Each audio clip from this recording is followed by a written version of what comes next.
So guys, magpapalit tayo ng battery, no? So ito yung bagong battery natin, ito yung luma. So i-share ko sa inyo na pag nagpalit ako ng battery ay gumagamit ako nito. Ayan. So explain ko sa inyo mamaya kung bakit ako gumagamit nito, no? Ayan, kung ano advantage kapag gumamit ka ng ganito. Ayan. Guys, ito yung mga data na mare-reset kapag tinanggal natin yung battery ng ating sasakyan. So, based sa mga live data dun sa scanner reports, no, mamaya papakita ko sa inyo yung reports, ay may mga ilang parameters na nare-reset. So, ito yung mga ito yung diagnostic report dun sa aking scanner. So, ito ay noong 2023, November. Ang sasakyan ay Avanza. So, ito yung live data na na-generate niya yung ng ating scanner. So, ito yung mga na-scan niya ng mga parameters, no. So, dito, mamaya yung throttle position, yung may arrow, yun yung titingnan natin, ano, at saka yung ISC, learned data. So, ito yung mga nare-reset kapag na tinanggal natin yung ating battery. So, ito pa yung mga ibang mga parameters or data. So, yon. So, again guys, ito yung mga parameters, no, na galing dun sa adaptive memory ng ating ECU na nabubura kapag tinanggal or nare-reset kapag tinanggal natin yung ating battery. So, ito yung mga learned data na nandoon sa ating RAM ng ating ECU. Ayan. So dito guys, merong dalawang pangunahing uri ng memory yung ating ECU ng ating sasakyan. So ito yung number 1 is yung read-only memory. So ito yung memory kung saan naka-imbak yung operating system ng ECU, yung control programs, yung mga fuel injection, ignition timing, emission control, yung calibration data. So note, hindi nawawala kahit patayin ang sasakyan. So binabago lang kapag may reprogramming at parang ito yung utak ng or permanenteng instruction dun sa ating ECU. So hindi siya nabubura. So yung number 2 na memory is yung random access memory. So ito yung working memory. Ito naman yung pansamantalang memory na ginagamit habang tumatakbo o umandar yung ating makina. Dito, nakaimbak ang real-time sensor, temporary calculation ng ECU, yung short-term adaptive value. So note, nabubura kapag tinanggal ang battery o pinatay ang susi. So ginagamit lang habang naka-on ang sasakyan. So minsan, hinahati pa sa tatlong memory yung ating ECU. So yung ROM at saka RAM at saka EEPROM. Yon. So dito naman guys, yung mga data na karaniwang nare-reset, ano, pag tinanggal natin yung ating battery. Ito yung mga learned value. So babalik sa default at magre-relearn habang ginagamit ang sasakyan. So yung A, ito yung idle and control and throttle learning. So dito, nandito yung idle air control learning, yung ating ISC learning value, base idle throttle angle, yung throttle position, yung pinakita ko sa inyo kanina. Yung epekto nito ay medyo mataas o mababa ang idle sa unang andar. May konting pagbabago sa throttle angle, yung throttle position, yung angle niya. So, mamaya papakita ko sa inyo kung gaano ka-importante yung throttle position angle, ano. So, ito yung galing sa ating diagnostic report. Ayan. So, papakita ko sa inyo mamaya yan. So, dito, yun nga, yung napapansin ko kasi kapag tinatanggal yung battery, yung throttle angle ay nagbabago, nare-reset siya, no. So, malaking epekto yon sa calculation ng ating fuel trim. Ayan. So, ito. Yung throttle position. Yan. Mamaya ipapakita ko sa inyo yan kung gaano ka-importante yan. Ang ngayon is 0.366 degree. Ayan. Pero hindi tayo nakatapak niyan sa ating gas pedal. So, naka-close yung ating throttle position, yung actual position niya, no. Pero meron siyang initial value. So dito guys, yung ating throttle position, ayan. So dito guys, over time nagbabago ito dahil sa carbon deposit ano. Yung ating throttle position halimbawa 0.122 degrees sa year 2025. Pero noong year 2013, brand new siya 0 degree no kasi wala pang carbon deposit. So after ilang years, more than 13 years or nagkaroon na ng build up dahil hindi ako naglilinis ng throttle position. So, since meron ng carbon deposit doon, ang ginagawa ng ECU ay naglalagay siya ng initial value to compensate yung carbon deposit na yon. Pero in actual, naka-close yung ating throttle plate. So, yan. Based sa throttle position, initial value ay naapektuhan nito yung ating idle speed control learning value. Ayan. Nare-reset din yan pag tinanggal yung battery. Pati itong distance from DTC cleared at saka yung warm up cycle, nare-reset din yan once na tinanggal yung ating battery. So, yun nga, yung dito sa aking Avanza, ang naobserbahan ko, yung throttle angle reading, once na dinisconnect ko yung battery, ay nagre-reset siya, no? So, pero kapag pinatakbo, pinaandar nyo yung sasakyan, ay nagre-relearn naman siya ulit. May bagong value na naman siya ulit. Yun nga lang ay kailangan yung paandarin or patakbuhin yung inyong sasakyan. So, dito na tayo sa B, fuel trim learning. So, apektado din ito, nare-reset din yung long term at saka yung fuel trim adaptation table. Hindi agad nare-reset yung short term fuel trim. Real time kasi ito, kaya babalik ito agad habang umaandar yung ating sasakyan. So, ang epekto nito sa unang biyahe, magkakaroon ng mag-a-adjust ulit ang fuel trim. So, pwedeng medyo mag-iba ang short-term behavior sa simula. So, yun. So, dapat aware kayo sa epekto, no? So, ito, dito tayo sa C. Ito yung airflow at saka load adaptation. Yung load compensation. So, aware lang, sinishare ko lang sa inyo to guys para maging aware kayo kung ano yung magiging epekto once na tinanggal ninyo ang inyong battery. So, dito na tayo sa D, drive cycle counter. So, ito yung mga nare-reset na parameter dito sa aking scanner, no? Yung distance from DTC cleared, yung mga, yan, yung mga parameters na yan. Dito sa E, ito yung mga karaniwang nabubura din, yung mga pending DTC.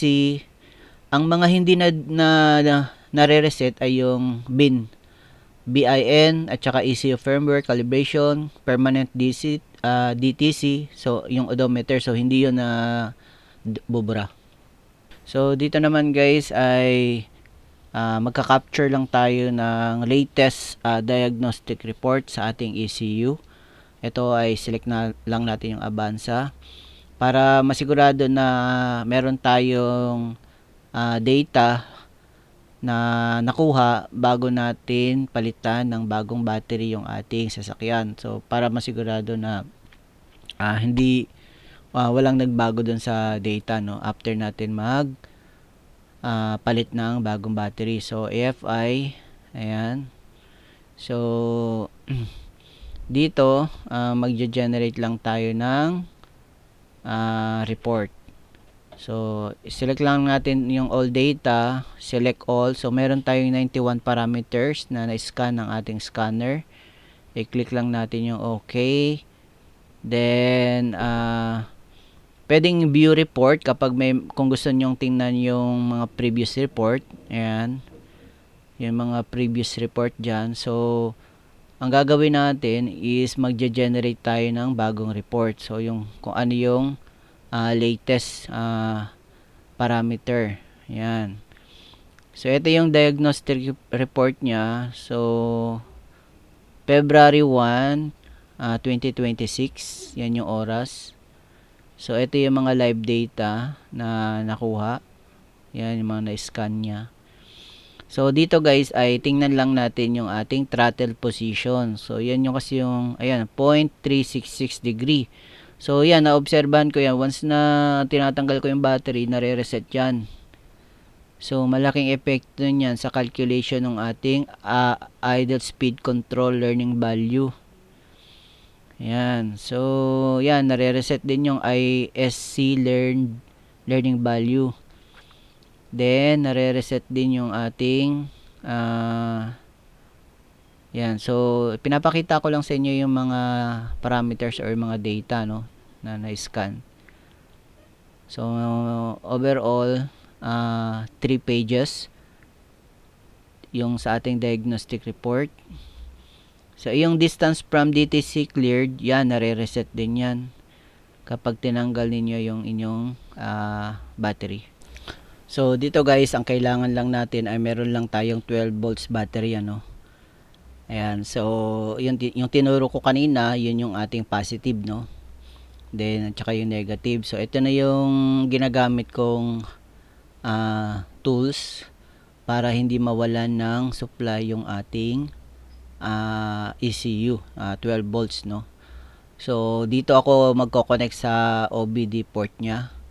Yan, pero pwede din kayong direct na mag-connect dun sa battery, naka-parallel kung meron kayong 12 volts battery. Pero ito yung pinaka-safe na paraan.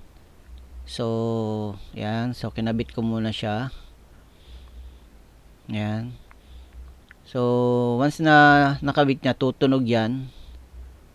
Ayan. So, iilaw yung ating adapter. Ayan o, iilaw yan. Ayan, may ilaw. Ayan o.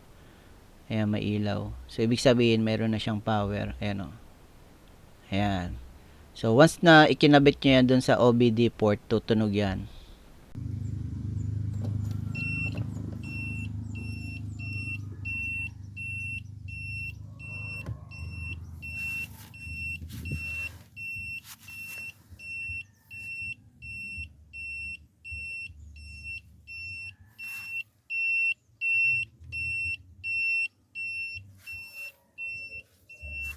So, dito naman guys, papakita ko sa inyo na ito yung ating bagong battery. Tapos, ito yung ating papalitan. Yan. So, yan yung ating tatanggalin. Make it sure na wag ipagdikit yung dalawa dahil meron yung supply na 12 volts. Ano. Yan. So, ingat lang pag nagtanggal kayo.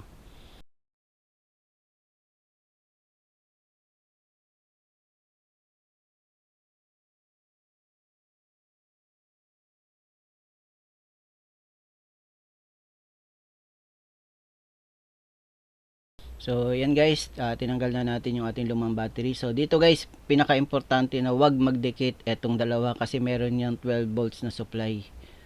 Ayan, so, tapos, papakita ko naman sa inyo na, ayan, so, ito na yung ipapalit natin na bagong battery. So, make it sure na tama yung polarity, yung position, yung positive at saka negative. So, yan.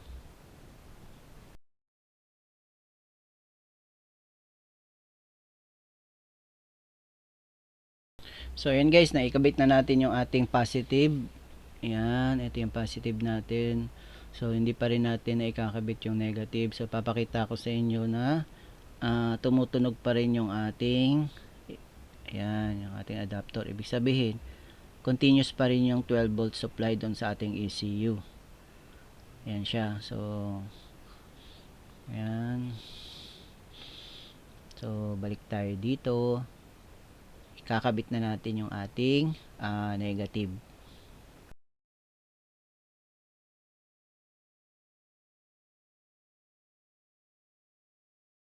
Ayan, so naikabit na natin yung ating positive at saka negative. So, ang gagawin natin is tatanggalin natin yung ating ikinabit, no? Ayan. Ayan. So, tanggalin lang natin yan. Then, ang ginagawa ko, tinatanggal ko muna yung negative para hindi mag-short, ano? Ayan, tinanggal. So, wala na siyang supply. So, yun lang yung ginagawa ko. Hindi ko sabay na tinatanggal para hindi magdikit yung positive at saka negative. So, ngayon naman guys, naikabit na natin yung ating bagong battery. Tingnan naman natin kung na-reset ba or na-maintain ba niya yung ating mga data, no, doon sa ating ECU. So, yan, scan lang ulit natin. So, Europe, other, then Avanza. Yung Avanza ko guys ay 2013. So, yan yung ginagawa kong selection pag nag-scan ako ng aking ECU. So, powertrain, then AFI, pagkatapos yung yun, yung data list, then all data, then select all. So meron tayong 91 parameters na na-scan ng ating scanner, then generate report. Then dito makikita natin kung yung pa rin ba ang value ng ating throttle position, no? So ito, yan yung kanyang same date and time, 11:12. Dito makikita natin na yung ating throttle position ay yun, na maintain niya is 0.366. So yun pa rin siya, at saka yung ating ISC learning value. So hindi na reset yung ating ECU, indication yan na successful yung ating pagpapalit ng ating battery. Ayan. So hindi din na reset yung ating ito yung